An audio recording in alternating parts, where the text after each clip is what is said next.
15 شعبان کی جو رات ہے اور 15 شعبان کا روزہ، اس کے حوالے سے بہت زیادہ لوگ سوال پوچھ رہے ہیں، تو میں نے ارادہ کیا میں ایک پورا کلپ ریکارڈ کروا دوں۔ اس میں جو بھی میری ٹوٹی پھوٹی تحقیق ہے، جو میں نے احادیث دیکھی اس بارے میں اور جو علماء کے اقوال دیکھے اور جتنا میں اس کی ریسرچ کر سکا ہوں، اس کا ایک خلاصہ آپ کے سامنے رکھ دوں۔ اگر میں وہ تمام احادیث آپ کو پڑھ کے سناؤں، پھر ایک ایک کی سند پڑھوں، پھر ایک ایک کی سند پہ بحث کروں، تو وہ بات بہت ہو جائے گی لمبی اور کلپ بہت طویل ہو جائے گا۔ تو ایک خلاصے کے طور پر پوری جو ایک تحقیق ہے وہ میں آپ کے سامنے رکھنا چاہتا ہوں۔ تو 15 شعبان کی جو رات ہے، جس کو شب برات کہا جاتا ہے، اس کا نام شب برات کسی بھی حدیث سے ثابت نہیں ہے، اس لیے عرب اس کو اکثر لیلۃ النصف من شعبان کہتے ہیں کہ شعبان کے جو نصف ہے اس کی رات۔ خیر، اس کا نام شب برات ہو، اگر اس وجہ سے برات کے اس میں اللہ تعالیٰ کہا جاتا ہے کہ جہنم سے بری کر دیتے ہیں، تو اس وجہ سے کسی نے نام دے دیا ہو تو ایک الگ بات ہے۔ لیکن اس رات میں ہوتا کیا کیا ہے، لوگ کیا کیا کر رہے ہیں، اس کی کیا شرعی حیثیت ہے، تو میں نمبر وار انشاءاللہ اس کو تفصیل سے بیان کروں گا۔ کچھ چیزیں تو ایسی ہیں جو بالکل ہی غیر ثابت ہیں، ان میں اس رات میں مٹھائی، حلوہ یا مختلف قسم کے حلوے پکا کے لوگوں میں بانٹنا، اور اس رات میں نہا دھو کے تیار ہونا یا اچھے کپڑے پہننا، ان دو چیزوں کو پہلے میں انشاءاللہ بیان کروں گا۔ دیکھیے، اسلام میں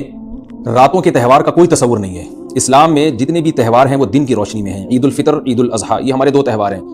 جس میں ہم سیلیبریٹ کرتے ہیں ایک دوسرے کو، یہ دن کی روشنی میں ہمیں بتائے گئے ہیں۔ غیر مسلموں کے تہوار رات کو ہوتے ہیں، جیسے عیسائیوں کے تہوار کرسمس آپ دیکھیں رات کو ہوتا ہے۔ تو اس کی وجہ یہ ہے کہ اسلام نے دن کی روشنی میں تہوار رکھے ہیں۔ بہت ساری حکمتیں اس میں ہو سکتی ہیں، پوری حکمتیں تو ہم نہیں جانتے، لیکن کچھ سرسری غور سے کچھ حکمتیں ہمارے سامنے آتی ہیں کہ رات کا وقت ایسی چیز ہے جو اللہ نے عبادت کے لیے بنایا یا آرام کرنے کے لیے، سونے کے لیے بنایا۔ رات میں اگر آپ سیلیبریٹ کریں گے کسی بھی عمل، یعنی کوئی خوشی منائیں گے، تو اس میں انسان کی گناہوں کی طرف توجہ زیادہ جاتی ہے۔ جیسے آپ دیکھیں کرسمس میں شرابیں پی جاتی ہیں، اور جو بھی غیر مسلموں کے تہوار ہیں اس میں بھی چراغا ہوتا ہے رات کے وقت۔ تو جبکہ ہمارے ہاں جو عید الفطر ہے وہ دن کی روشنی میں ہم نماز پڑھ کے اس کی ابتدا کرتے ہیں۔ تو آپ کہہ سکتے ہیں کہ شب برات کو کوئی تہوار تو نہیں مانتا، تو دیکھیں تہوار زبان سے ماننا ضروری نہیں ہے۔ آپ اپنے عمل سے جب کوئی ایسا کام کرتے ہیں جو تہواروں میں کیا جاتا ہے، تو اس کا مطلب یہ ہوا کہ آپ اس کو تہوار مان رہے ہیں، یعنی آپ اس کو ایک خوشی کا دن مان رہے ہیں۔ تو نہانا دھونا یا کھانے پکا کے لوگوں میں تقسیم کرنا یا خود کھانا، اور خاص طور پہ حلوہ یعنی میٹھا، یہ چیزیں تہواروں کے موقع پر ہوتی ہیں۔ جیسے ہم عید الفطر والے دن صبح سویاں بناتے ہیں، میٹھا بناتے ہیں، کھاتے ہیں، لوگوں کو کھلاتے ہیں، نہاتے ہیں، اچھے کپڑے پہنتے ہیں۔ جمعے والے دن بھی، جمعے میں بھی عید کا عنصر ہے، حدیث میں اس کو بھی عید قرار دیا، اس دن بھی ہم نہا دھو کے کپڑے پہنتے ہیں۔ تو جو لوگ 15 شعبان کی رات کو نہاتے دھوتے ہیں، اسپیشلی اس رات کو کہ بھئی آج کوئی تہوار ہے یا آج کوئی خوشی کا دن ہے، اور مٹھائیاں کھاتے ہیں یا حلوے پکاتے ہیں، تو وہ زبان سے اس کو تہوار نہ بھی کہیں، اپنے عمل سے ہی بتاتے ہیں کہ تہوار ہے، جبکہ یہ تہوار نہیں ہے۔ اسلام میں کوئی اس کی ایک ضعیف روایت بھی نہیں ہے کہ آپ صلی اللہ علیہ وسلم نے، میرے علم میں نہیں ہے، کم از کم ہو سکتا ہے کوئی موضوع من گھڑت روایت موجود ہو جس میں کوئی کہیں بھی نہیں ہے کہ آپ صلی اللہ علیہ وسلم نے اس رات کو ہمیں نہانے کا حکم دیا ہو، یا اچھے کپڑے پہننے کا حکم دیا ہو، یا کھانے پینے کا یا حلوے کھلانے کا، حلوے مانڈے کا ہمیں حکم دیا ہو۔ تو اللہ کا واسطہ یہ بدعت ہے، اس کو ختم کریں اپنے معاشرے سے۔ اور اسلام میں تہوار کا ٹائم دن میں ہوتا ہے۔ عید الفطر، عید الاضحیٰ ہے جس میں ہم دن میں قربانی کرتے ہیں اور کھاتے ہیں، پیتے ہیں، نہاتے ہیں، دھوتے ہیں۔ راتوں کے یہ کام نہیں ہے، رات کو آپ سوئیں یا عبادت کریں۔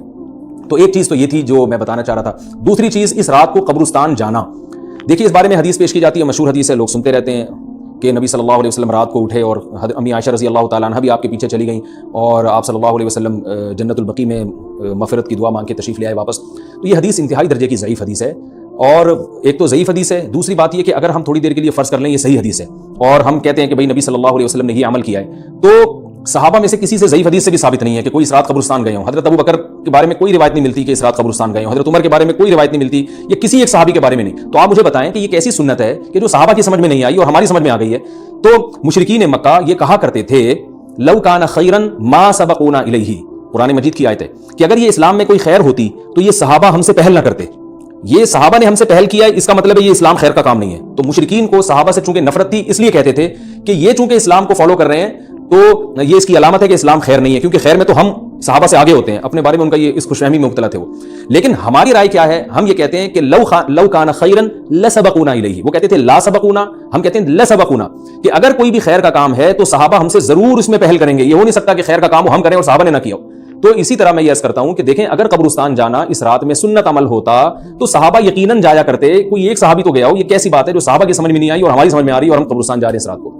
چلیں اگلا اسٹیپ تھوڑی دیر کے لیے فرض کر لیتے ہیں کہ نبی صلی اللہ علیہ وسلم جو ایک رات قبرستان گئے، فرض کر لیں وہ حدیث بھی صحیح ہے، یہ بھی فرض کر لیں کہ صحابہ اگرچہ نہیں گئے مگر ہم صحابہ سے بھی زیادہ آگے نکلنے کی کوشش کرتے ہیں اور صحابہ کو سمجھ میں نہیں آیا، ہمیں سمجھ میں آ گیا۔ تو چلیں فرض کر لیں تھوڑی دیر کے لیے کہ اس رات کو جانا ہم سنت مان لیتے ہیں، آپ کے دلائل ہم مان لیتے ہیں، اور صحابہ کی سمجھ میں نہیں آئے لیکن ہماری سمجھ میں زیادہ آ رہا ہے، ہم فرض کر لیتے ہیں، مان لیتے ہیں کہ اس رات قبرستان جانا سنت ہے۔ تو آپ مجھے بتائیں، نبی نے جو عمل جس طرح سے کیا ہو اس طرح سے سنت ہوگا، یا آپ اپنی طرف سے جس کو ہم پشتوں میں کہتے ہیں اخفل طریقے سے کرنا سنت ہے؟ نبی نے فجر کی 2 رکعتیں پڑھی ہیں اور ہر رکعت میں 2 سجدے کیے ہیں، آپ اگر فجر کی 3 رکعتیں پڑھیں گے تو کیا نماز ہو جائے گی آپ کی؟ اب آپ دلیل میں یہ کہیں کہ نبی نے فجر کی نماز پڑھی ہے تو مجھ پر بھی لازم ہے، تو بھائی نبی نے پڑھی ہے تو جیسے نبی کے پڑھنے سے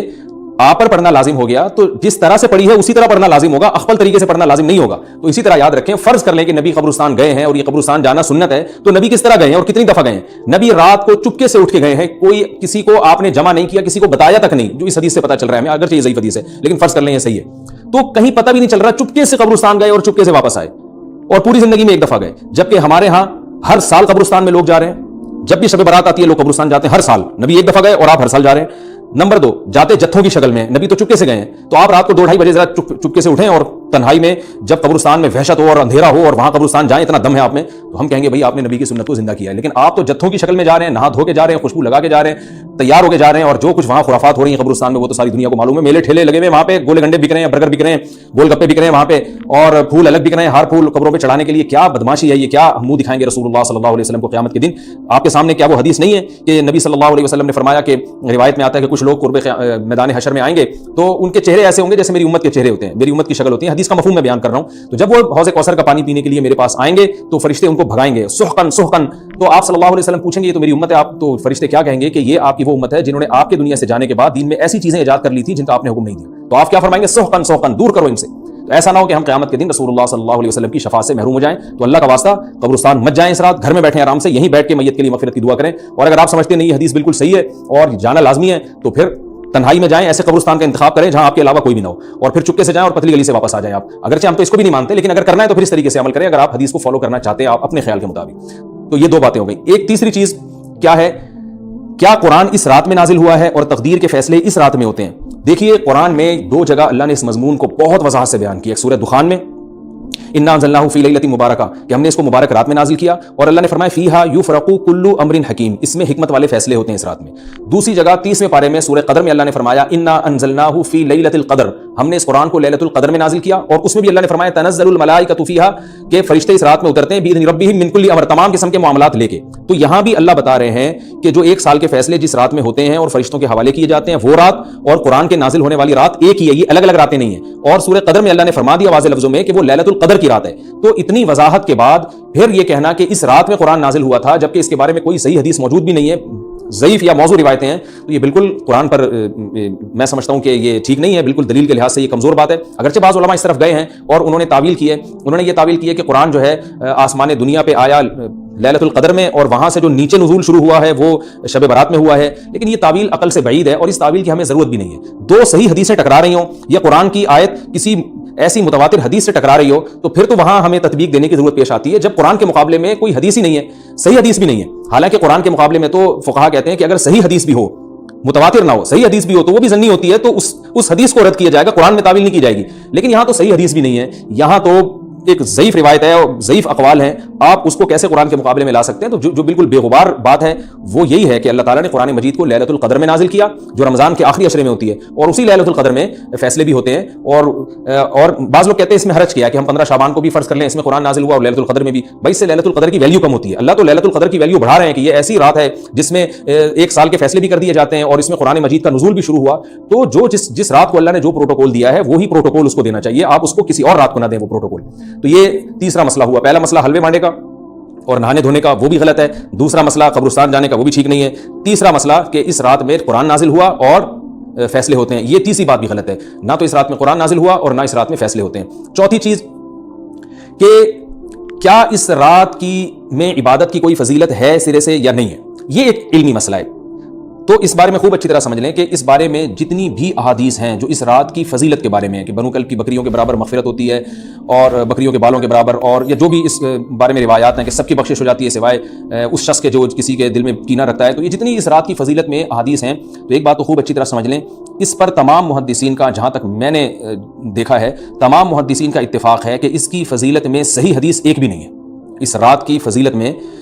ایک بھی صحیح حدیث موجود نہیں ہے. لیکن ضعیف روایتیں اتنی کثرت سے ہیں کہ ایک الگ محدثین کا اصول ہے کہ جب ضعیف روایتیں کی سندیں زیادہ ہو جائیں تو وہ حسن بن جاتی ہے، یعنی قابل قبول ہو جاتی ہے وہ، کیونکہ بہت ساری کمزور چیزیں مل کے اس میں کچھ قوت پیدا کر دیتی ہیں. تو اب جن علماء نے احادیث کے ضعف کی طرف دیکھا کہ ایک بھی صحیح روایت نہیں ہے، انہوں نے اس رات کا بالکلیہ انکار کر دیا کہ اس رات کی سرے سے کوئی فضیلت نہیں ہے. لیکن جن علماء نے اصول حدیث کی طرف دیکھا اور فقہ کے ایک اصول کی طرف دیکھا کہ کثرت روایات درجہ حسن تک پہنچ جاتی ہیں، ضعیف روایات، تو انہوں نے کہا کہ بالکل اس رات کی فضیلت کا انکار ہی سرے سے کر دینا یہ غلط ہے۔ تو جمہور اس طرف گئے ہیں کہ اس رات کی فضیلت کا بالکل یہ انکار کر دینا یا اس کی عبادت کی فضیلت کا بالکل یہ انکار کر دینا یہ ٹھیک نہیں ہے، لیکن کچھ علماء، وہ بھی بڑے محقق علماء ہیں، وہ اس طرف گئے ہیں کہ اس رات کی سرے سے کوئی فضیلت اسلام میں ہے ہی نہیں۔ اب میں دونوں طرف کے علماء کا کچھ تھوڑا سا تجزیہ پیش کرتا ہوں۔ تو جو علماء یہ کہتے ہیں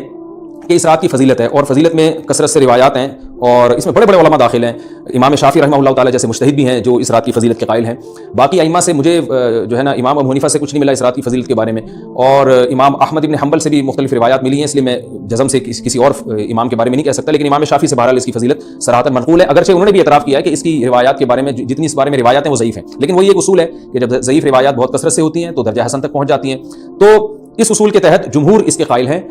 کہ اس رات میں عبادت اگر ہم کرتے ہیں تو دوسری راتوں کی نسبت ہمیں ثواب زیادہ ملتا ہے، لیکن جو بعض دوسرے علماء جو بالکل ہی اس رات کی فضیلت کے منکر ہیں، ان کے دلائل میں یہ ہے کہ یہ بات اگرچہ درست ہے کہ اگر ضعیف روایات کثرت سے ہوں تو وہ درجہ حسن تک پہنچ جاتی ہیں، لیکن وہ کہتے ہیں کہ کچھ قرائن ایسے ہیں جن قرائن سے پتہ چلتا ہے کہ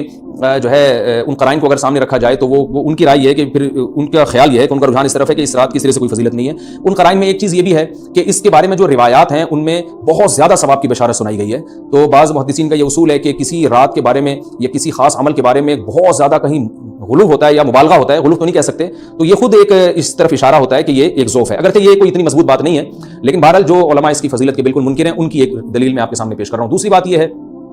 کہ جو علماء اس کی فضیلت کے بالکل بھی قائل نہیں ہیں ان کی ایک بڑی دلیل یہ بھی ہے، جن میں ہمارے شیخ حضرت مفتی رشید احمد صاحب رحمہ اللہ تعالیٰ بھی تھے، اگرچہ انہوں نے اس بارے میں کوئی صراحتاً فتویٰ نہیں دیا لیکن وہ یہ اشکال ظاہر کیا کرتے تھے کہ شریعت میں جب بھی کسی وقت کی یا کسی خاص رات کی کوئی فضیلت آتی ہے تو اللہ تعالیٰ اس کو جو ہے وہ اس کا صحیح ٹائم نہیں بتاتے بلکہ اس میں اختلاف ڈال دیتے ہیں۔ اس کی مثال ایسے ہے جیسے جمعے کے دن حدیث میں آتا ہے کہ ایک وقت جمعے میں ایسا آتا ہے جس میں دعا لازمی قبول ہوتی ہے، اب ظاہر وہ بڑا فضیلت کا وقت ہے، تو وہ وقت ہمیں متعین طور پہ بتایا نہیں گیا ہے، اس لیے علماء کا اس میں اختلاف ہوا، بعض نے کہا عصر کے بعد، بعض نے کہا کہ دو خطبوں کے درمیان۔ لیلۃ القدر کو دیکھ لیں، لیلۃ القدر کی فضیلت میں قرآن بھی ہے، بہت ساری احادیث ہیں، لیکن لیلۃ القدر کی رات ہے کون سی یہ اللہ نے اس میں ابہام ڈال دیا۔ طاق راتوں میں 21 بھی ہو سکتی ہے، 23 بھی ہو سکتی ہے، بعض بلکہ حدیث سے 22ویں رات کا بھی ہونا ثابت ہے، زیادہ امکان 27ویں رات کا ہوتا ہے، تو وہ متعین نہیں ہے۔ تو جو علماء کہتے ہیں اس کی سرے سے کوئی فضیلت ہی نہیں ہے، ان کا رجحان وہ ان کی ایک یوں سمجھیں کہ دلیل تو نہیں لیکن ایک استئناس کہتے ہیں اس کو، کہ اس سے ان کے اس نظریے کو تقویت ملتی ہے کہ اگر یہ اس کی اتنی زیادہ فضیلت ہے تو اس کی تعیین میں اختلاف بالکل بھی نہیں ہے، تو یہ وہ کہتے ہیں کہ یہ مزاج شریعت کے خلاف ہے۔ اور تعیین میں اختلاف ہوتا کیوں ہے؟ علماء نے بیان کیا اگر لیلۃ القدر کو متعین طور پہ بیان کر دیا جاتا نا کہ یہی لیلۃ القدر ہے تو بہت ساری اس میں جو ہے نا حکمتیں فوت ہو جاتی، جن میں ایک یہ بھی کہ اس رات میں جہاں عبادت کا ثواب بہت ہے گناہ کا عذاب بھی بہت ہے، پھر اگر اس رات میں کوئی گناہ کرتا تو وہ اللہ کے عذاب سے نہ بچ پاتا کیونکہ وہ اللہ متعین کر دیا کہ یہ لیلۃ القدر ہے، تو کیسے تم اس میں گناہ کر رہے ہو؟ اب معاملہ اللہ نے مبہم رکھ دیا کہ بھائی یہ بھی ہو سکتی ہے تو اگلے دن بھی ہو سکتی ہے، اور ایک فائدہ یہ بھی اس میں رکھا متعین نہ کرنے میں کہ لیلۃ القدر انہی کو ملے جو تلاش کریں، جو پورا عشرہ جاگیں گے ان کو لیلۃ القدر ملے گی۔ اگر اللہ اسپیسیفک دن بتا دیتا کہ 21ویں ہے، 23ویں ہے یا 25ویں ہے یا 22ویں ہے تو بہت سارے لوگوں کو لیلۃ القدر مل جاتی، تو اللہ نے جو مبہم رکھا ہے نا تو ایک رات کی فضیلت اللہ نے بڑھا دی مگر اس کی تعیین میں ابہام پیدا کر دیا تاکہ جو پورا عشرہ جاگے گا اسی کو لیلۃ القدر ملے گی، اس کے علاوہ ہر آدمی کو نہ ملے۔ وہ ایک اللہ کی ایک حکمت ہو سکتی ہے اس میں۔ تو یہ دو حکمتیں ہیں کہ اس میں گناہ اگر کوئی کرے تو اس پر عذاب نہ آ جائے، کیونکہ اگر متعین کر دیا جائے گا تو پھر گناہ کیسے تم کر رہے ہو اس رات میں، تو اللہ نے اس میں بھی ابہام پیدا کر دیا۔ جو گناہ کرنے والا ہے اگرچہ وہ بڑا گناہ گار ہے اس رات میں، چاہے وہ رمضان کا آخری عشرے میں کسی رات میں بھی گناہ کرتا ہے، لیکن کم از کم اتنا عذر تو ہے کہ اس کو کیا پتا تھا کہ آج لیلۃ القدر ہوگی۔ تو جو 15 شعبان کی رات ہے اس کی بہت زیادہ فضیلت ہے، تو پھر یہ رات کو متعین کیوں کر دیا گیا؟ یہ ان علماء کی دلیل میں بیان کر رہا ہوں جو اس کی فضیلت کے بالکل بھی قائل نہیں ہے، لیکن بہرحال حقیقت یہ ہے کہ جمہور علماء اس کی فضیلت کے قائل ہیں، کیونکہ یہ جو میں نے دلائل دیے کہ وہ علماء جو اس کی فضیلت کے سرے سے منکر ہیں ان کے یہ دلائل کو ہم دلیل نہیں کہیں گے بلکہ استئناس کہیں گے، کہ استئناس کہتے ہیں کہ ایک چیز استدلال نہیں ہے بلکہ ان اپنے نظریے کی تقویت کے طور پر ایک چیز کو پیش کر دینا جس سے یہ لگتا ہو کہ واقعی یہ صحیح کہہ رہے ہیں، اس کو استئناس کہتے ہیں، میں جو آسان لفظوں میں سمجھانے کی کوشش کر رہا ہوں، اور ایک استدلال کہتے ہیں کہ ایک ریسرچ کو، ایک پوری تحقیق کو۔ تو جمہور کا مذہب ایک اصول پر مبنی ہے کہ بھائی اتنی ساری روایات ہیں اور ضعیف ہیں، ان میں ٹھیک ہے کچھ موضوع بھی ہیں لیکن بہت ساری ایسی ہیں جو موضوع بھی نہیں ہیں، تو ضعیف روایات ہیں جب اتنی کثرت سے ہیں اور اس میں ہے بھی عبادت کا تذکرہ تو عبادت کرنے میں کوئی حرج بھی نہیں ہے، تو لہٰذا انہوں نے اس کو جو ہے نا اس کو دلیل بنایا ہے اور اصول کے لحاظ سے یہ بات درست ہے۔ تو اس اصول کو اگر کوئی فالو کرنا چاہے تو اس رات کی عبادت اس کے لیے بالکل ٹھیک ہے اور اللہ کی رحمت سے امید ہے کہ اس میں اس کو ثواب زیادہ ملے گا۔ تو جمہور ایک طرف ہیں اور بعض علماء دوسری طرف ہیں، تو یہ میں نے صرف اس لیے بیان کر دیا کہ اس رات کی فضیلت میں اتفاق نہیں ہے بلکہ مختلف فی ہے، مجتہد فی ہے، اختلاف رائے اس میں ہو سکتا ہے۔ تو اگر کوئی عالم اس رات کی فضیلت کا بالکل یہ انکار کرے اور ان علماء کا بھی احترام کرے جو اس رات کی فضیلت کے قائل ہیں تو پھر اس عالم پر رد کرنے کا حق نہیں ہے۔ دوبارہ میں اپنی بات کو ریپیٹ کرتا ہوں، اگر کوئی عالم یہ کہے کہ اس رات کی سرے سے کوئی فضیلت نہیں ہے تو اس عالم پر طعن و تشنیع جائز نہیں ہے کیونکہ ان کے بھی کچھ نہ کچھ استدلالات ہیں۔ ہاں اگر کوئی عالم اس رات کی فضیلت کا انکار کر کے جمہور کے مذہب کو بالکل غلط قرار دیں اور اس عمل کو یہاں اس رات کی عبادت کو بالکل بدعت قرار دیں، اور جو اس رات میں عبادت کر رہے ہیں یا اس کی فضیلت کے قائل ہیں ان کو بدعتی قرار دیں، تو یہ غلو ہو جائے گا، یہ زیادتی ہو جائے گی، جو کہ بالکل غلط ہے. کیونکہ جب دونوں طرف دلائل ہیں تو اعتدال والی رائے اختیار کرنی چاہیے، اور کسی ایک طرف بہت زیادہ جھکاؤ یا کسی ایک کو 100% غلط قرار دے دینا، بدعتی قرار دے دینا، یہ درست نہیں ہے. تو ہماری قوم میں ایک مزاج ہے کہ بس اپنی رائے کو مسلط کرتے ہیں اور دوسرے کی رائے کو مانتے ہی نہیں. تو عوام کے لیے کیا ہے؟ لوگ کہتے ہیں مفتی صاحب کنفیوز کر دیا آپ نے، تو لٹکا کے چھوڑ دیا ہمیں. وہی میں کنفیوز نہیں کر رہا، عوام جمہور کے مذہب کو فالو کرے گی. جمہور میں بڑے بڑے علماء ہیں، وہ اس کی فضیلت کے قائل ہیں اور وہ اس کے قائل ہیں کہ اس رات میں عبادت کرنی چاہیے، تو آپ جمہور کے مذہب کو فالو کر سکتے ہیں. تو اب یہ بات تو ہو گئی جمہور کا مذہب، میں نے آپ کو بتایا کہ وہ اس رات میں فضیلت کے قائل ہیں کہ اس رات میں عبادت کرنی چاہیے. لیکن کیسے کرنی چاہیے اس پر تمام علماء کا اتفاق ہے کہ مسجد میں جتھے بنا کے جانا یا اجتماعی عبادت کرنا یہ بالکل بدعت ہے، بالکل ناجائز ہے. اسی طرح کوئی مخصوص قسم کی نماز پڑھنا کہ پہلی رکعت میں یہ والی صورت، تو دوسری میں یہ والی صورت، تو تیسری میں یہ والی صورت، یہ بالکل بدعت ہے. صلاۃ و تسبیح کی جماعتیں بدعت ہیں. تو ایک ہی راستہ ہے آپ کے پاس، آپ عبادت کرنا چاہتے ہیں تو انفرادی طور پر ایسے عبادت کریں جیسے عام دنوں میں آپ عبادت کرتے ہیں، ویسے ہی نماز پڑھیں جیسے عام دنوں میں نماز پڑھتے ہیں. کوئی مخصوص صورتیں، مخصوص رکعتیں نہیں ہیں. جتنی اللہ توفیق دے تنہائی میں آپ 2 رکعتیں، تہجد کی 4 رکعتیں، 6 رکعتیں، 8 رکعتیں، 16 رکعتیں، جتنی اللہ توفیق دے آپ رات کو کھڑے ہو کر انفرادی نماز پڑھیں. دعائیں مانگیں اللہ تعالیٰ سے، قرآن کی تلاوت کریں، تسبیحات کریں. جتھے نہ بنائیں مسجد میں، چراغاں نہ کریں، بتیاں نہ لگائیں، قبرستانوں پہ رش نہ کریں. یہ سب ناجائز اور سب حرام ہے، گناہ ہے، اس کا اسلام میں کوئی تصور نہیں. کرنا ہے تو صرف ایک کام آپ کر سکتے ہیں کہ صرف عبادت کریں، اور اللہ کی رحمت سے امید کی جا سکتی ہے کہ اللہ تعالیٰ اس رات میں آپ کو عبادت کا دوسری راتوں کی نسبت ثواب عطا فرمائے گا. کیونکہ آپ اگر جمہور علماء کو فالو کر رہے ہیں تو ہمیں یعنی جن کے پاس علم نہیں ہے تو ان کو علماء ہی کو فالو کرنے کا اللہ نے حکم دیا ہے. تو آپ جمہور علماء کی رائے پر عمل کرتے ہوئے اگر عبادت کرنا چاہیں تو اللہ کی رحمت سے امید ہے کہ انشاءاللہ آپ کو ثواب ملے گا. لیکن عبادت کا کوئی مخصوص طریقہ ہرگز نہیں ہے. پمفلیٹ بٹ رہے ہوتے ہیں کہ یہ والی صورت پڑھنے سے یہ ہو جائے گا، تو یہ والی صورت پڑھنے سے یہ ہو جائے گا، یہ بالکل غلط ہے. تو انفرادی عبادت ہوگی اور ایسے ہی عبادت کا طریقہ ہوگا جیسے پورے سال ہوتا ہے. نماز اسی طرح پڑھی جائے گی جیسے پورے سال پڑھی جاتی ہے، دعائیں مانگی جائیں گی. اپنے طور پر اجتماعی سطح پہ کوئی عمل نہ کیا جائے. اللہ تعالیٰ سے دعا ہے کہ اللہ تعالیٰ ہمیں سمجھنے کی، عمل کرنے کی توفیق عطا فرمائے.